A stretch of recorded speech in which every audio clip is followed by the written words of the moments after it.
বন্ধ করার একটা ওষুধ আছে, যদি আমি আপনাকে প্রয়োগ করি আপনারা কি সেটা নেবেন? একজন দুইজন কথা। আচ্ছা আপনার বলেন তো, আজকের মাহফিলের জন্য বৃষ্টিটা বালা মুসিবত না রহমত? বৃষ্টি আল্লাহ রহমত, এটা ঠিক আছে, কিন্তু আজকের মাহফিলের জন্য এটা কি? মুসিবত, বালা, একটা বিপদ। একবার দুইবার হলে হতো, বারবার বৃষ্টি দেওয়া এটাকেও যদি রহমত বলেন, তাহলে রহমত আবার কোনটা হবে? রাসূল বলেছেন as-সাদাকাতু তারুদ্দুল বালা, দান সাদকা করলে এই বালা মুসিবতকে আল্লাহ দূর করে দিবে। এরকে বৃষ্টি হওয়া দেখে কমিটির লোকের চিন্তা হয়েছে, কিছু লোক তো হয়েছে, আমরা লাখ লাখ টাকা খরচ করছি, হুজুর বৃষ্টি না, বৃষ্টির ভিতরে অন্তত 5টা মিনিট হুজুর আপনি একটু জনগণকে বলেন আমাদের মাহফিলের জন্য একটু মহব্বত করে যে 10, 20, 50 টাকা 100 টাকা মসজিদের জন্য দেয়, তাহলে আপনি এটা কাম করে দেওয়াজ করেন। মানে এর ভিতরে একটু এরকম এরকম হচ্ছে, বুঝতেছেন না? এই জন্য এই কাগজটা আমার সামনে দিছে। এখন এই কাগজ দেখার পরে যদি আমি আপনাদের বলি ভাই 10 টাকা 20 টাকা 50 টাকা 100 টাকা যিনি যা পারবেন আল্লাহর ঘরত দিবেন, এ কথা শোনার পরে কারা কারা উঠবেন?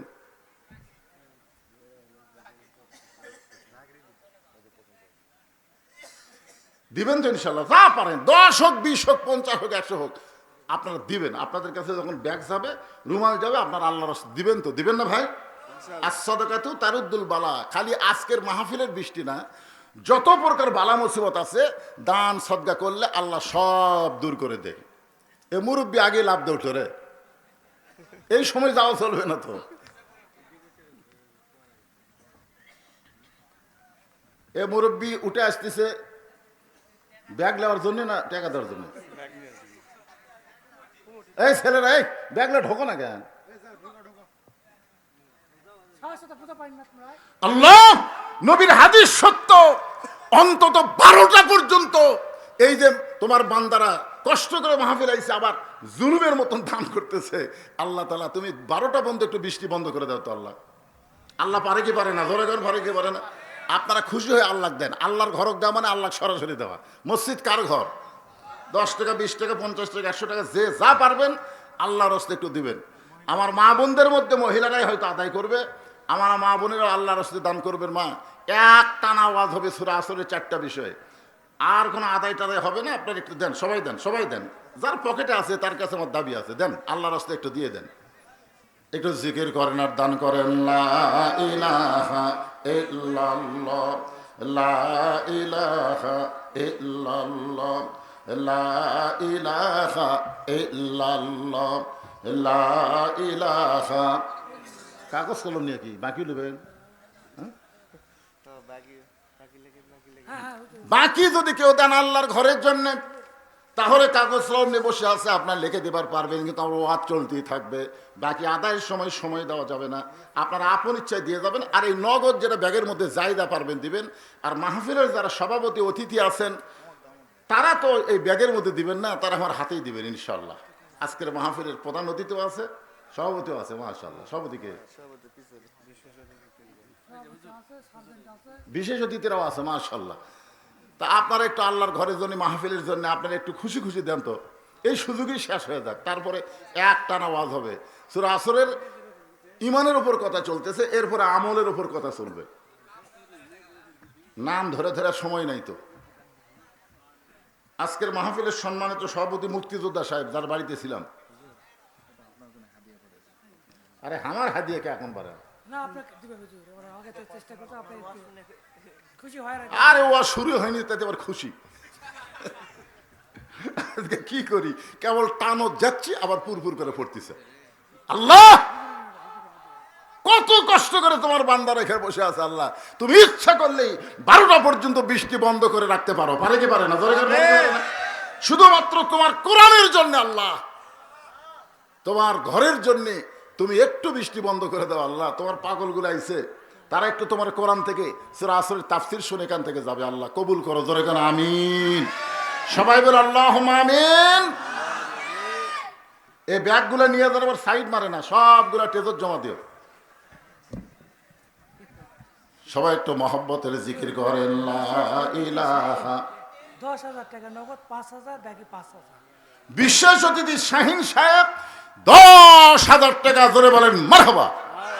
নগদে 5,000, বাকিতে 5,000। আল্লাহ তার দানকে কবুল করুক, জোরে করেন আল্লাহুম্মা আমিন।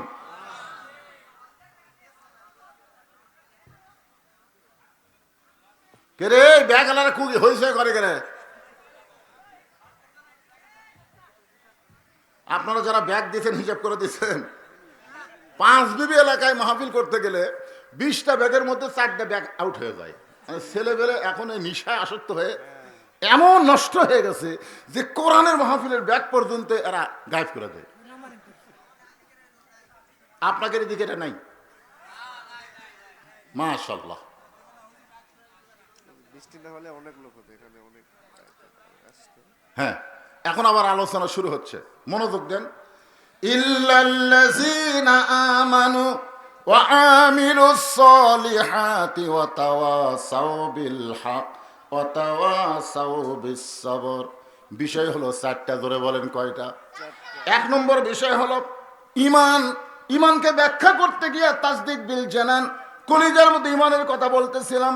এরপরে রাসূল বললেন আমল বিল আরকান, তুমি যে ঈমানদার এটা আমলের মাধ্যমে প্রকাশ করা লাগবে।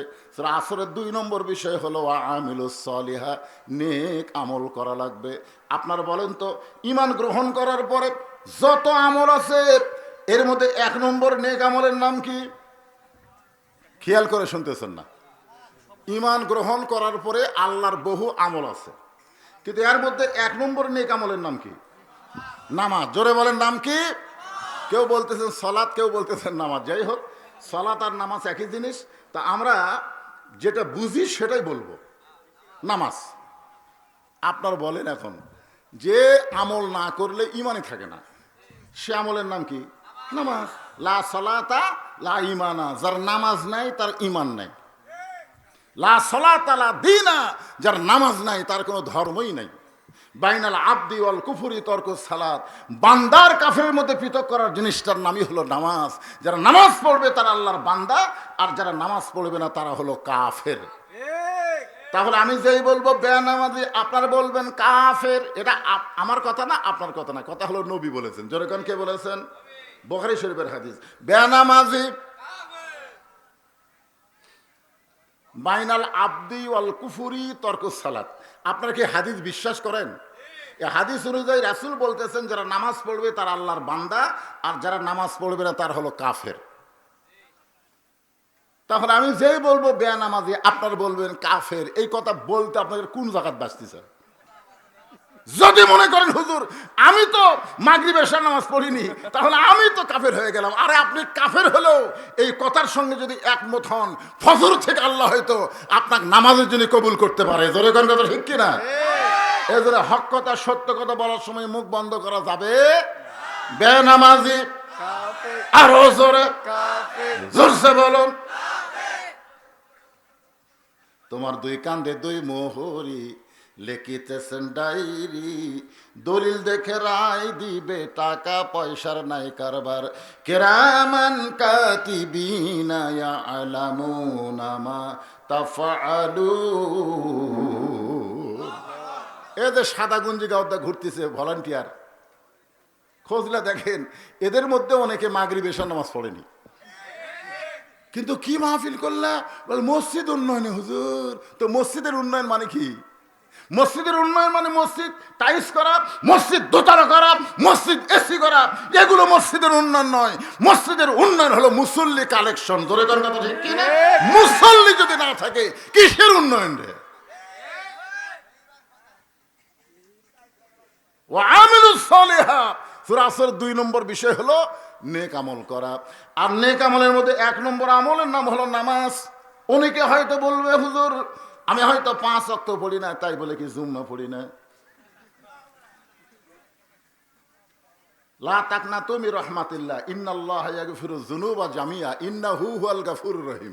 এই যে এক মুরব্বি বলতে হবে না, কিন্তু আল্লাহ বলেছে আমার দয়া থেকে তোমরা নৈরাশ হয়ো না। তোমরা যতই পাপ করো না কেন, তার চাইতে আমি আল্লাহর দয়া অনেক বেশি। আল্লাহ হয়তো হাসরের ময়দানে বলবেন, যারা 5 ওয়াক্ত পড়ো নাই, শুধু জুম্মার নামাজ পড়েছো, আমি আল্লাহ তোমাদেরকে জান্নাত দিয়ে দিলাম। যদি আল্লাহ বলে, আমাদের করার কিছু আছে? আমরা নামাজের একটু মন খারাপ করব। কিরে, ফজরের নামাজ পড়তে এত কষ্ট করে, এশার নামাজ পড়তে কষ্ট, মাগরিব জোহর এ আসর পড়লাম, আর এরা খালি জুম্মা মেরাই ব্যস্ত, একটু মন খারাপ হবে। কিন্তু বলার কোনো সুযোগ, যখন বলার কোনো সুযোগ আছে, অলিমান খাফা মাকাম রাব্বিহি জান্নাতান, আল্লাহর সামনে ডাকডাঙ্গার হকে যারা ভয় করবে, আল্লাহ তাদেরকে 2টা জান্নাত দিয়ে দিবে। যখন সুবহানাল্লাহ। ভাইজান একটু মনোযোগ দেন। তা ওরা এখন খুব খুশি হয়ে জান্নাতের দিকে জুম্মা পাটি মারবে দৌড়। জান্নাতের দরজার কাছে গিয়ে দেখবে জান্নাতের দরজার বিশাল একটা তালা। বলবে, আল্লাহ আপনি আমাকে জান্নাত দিলেন, কিন্তু জান্নাতের দরজার যে তালা, আল্লাহ বলতেছে চাবি তোরকে কাছে আছে, খুঁজে দেখ। তখন জুম্মা পাটিটা খুঁজে দেখবে চাবি আছে, খুশি হয়ে তালার মধ্যে ঢুকাবে, কিন্তু চাবি ঢুকবে ঠিকই, ঘুরবি না। ঢুকছে ঠিকই কিন্তু ঘোরে না। বলে, আল্লাহ চাবি তো তালার মধ্যে ঢুকলো, কিন্তু ঘোরে না কেন? আল্লাহ বলতেছে তালার মধ্যে 5টা দাগ আছে, তো চাবির মধ্যেও 5টা দাগ থাকা লাগবে, দাগে দাগে মিল হবে, কুট্টুস করে খুলে যাবে। তখন ওরা চাবি বের করে দেখে তেল ঢেলা। আল্লাহ কয়, পাগল, ওই যে তালার মধ্যে ঢুকেছিস ওই তালার 5টা দাগ আছে রে, এই দাগে দাগে মিল হওয়া লাগবে। আমার চাবি না তেল তেলা, 5টা কিসের দাগ? তখন আল্লাহ বলবেন, ফজর জোহর আসর মাগরিব এশা, এই 5টা দাগ যে চাবির মধ্যে থাকবে না, তারা জান্নাত দেখতে পারবে কিন্তু ঢুকতে পারবে না। তাহলে জুম্মা পার্টির জন্য খবর কি? জান্নাত দেখতে পারবি কিন্তু ঢুকতে পারবি না। এখন যারা খালি জুম্মা মারতেছেন, তাদের জন্য আজকে মসজিদের উন্নয়ন হলো 5 ওয়াক্ত নামাজ জামাতে আদায় করা লাগবে। জোরে কোন ঠিক হবি না, যতই ঠিক কোন কাম হবি না। কারণ নবুয়তের 10ম বৎসরে আল্লাহ নবীকে নামাজ দিছে। খুব খেয়াল করবেন, এটা আমির হামজা তো ওয়াজ করেনি, খাদিজা 1 ওয়াক্ত নামাজ পড়েনি, একটা রোজাও রাখেনি, 1টা টাকা যাকাতও দেয়নি, একদিনও পর্দার মধ্যে থাকেনি, হজও করেনি, তারপরেও আল্লাহ তাকে জান্নাতে একটা ঘর দিছে, আল্লাহ পাক তাকে সালাম দিয়েছে। এইটুকু শোনার পরে ওরা কাটিং করছে, ইউটিউবে এটা কাটিং করছে। এরপরে আমির হামজা কি বলছে ওরা দেয়নি।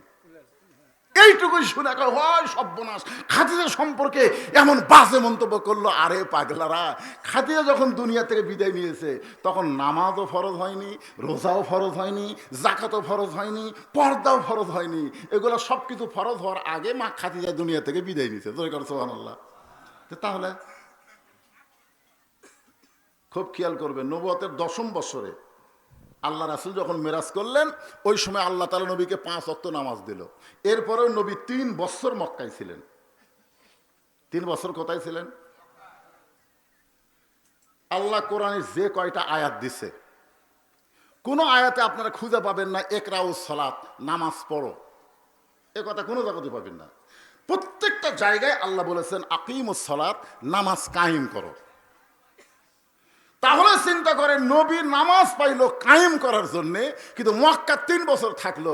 নবী বলেন, আল্লাহ আপনি সব জায়গায় খালি নামাজ কায়েমের কথা বলেন, কিন্তু নামাজ কায়েম করার পরিবেশ তো মক্কাত নাই, এখন আমি কি করব? তা আল্লাহ বলতেছে, আপনি যেভাবে পড়তেছেন পড়ে যান, সময় মতো কায়েম হবি।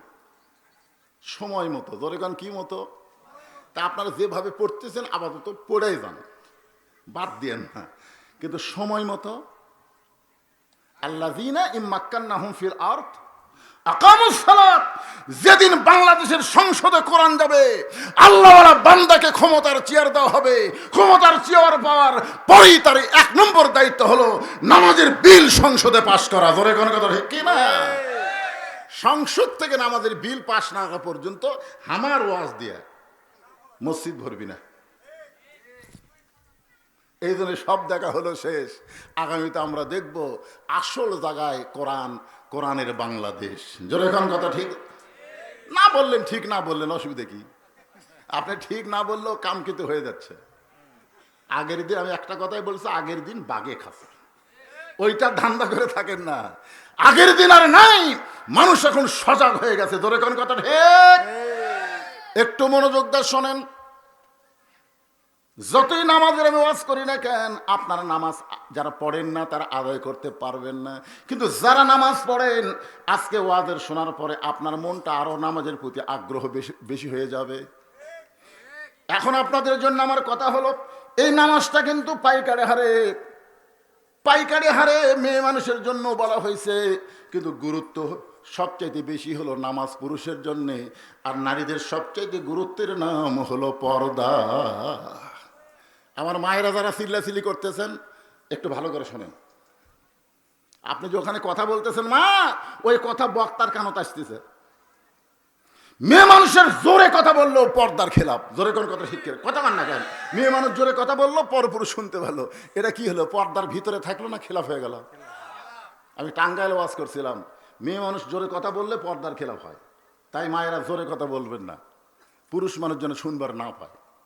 এই ওয়াজ করার পর এক মেয়ে একটা চিঠি লিখে দিল, হুজুর মেয়েদের কথা যদি পরপুরুষের জন্য শোনা জায়েজ না হয়, তাহলে প্রধানমন্ত্রী যখন ভাষণ দেয় সে ভাষণ শোনা কি? তখন হাসিনা প্রধানমন্ত্রী আসলে তো এমন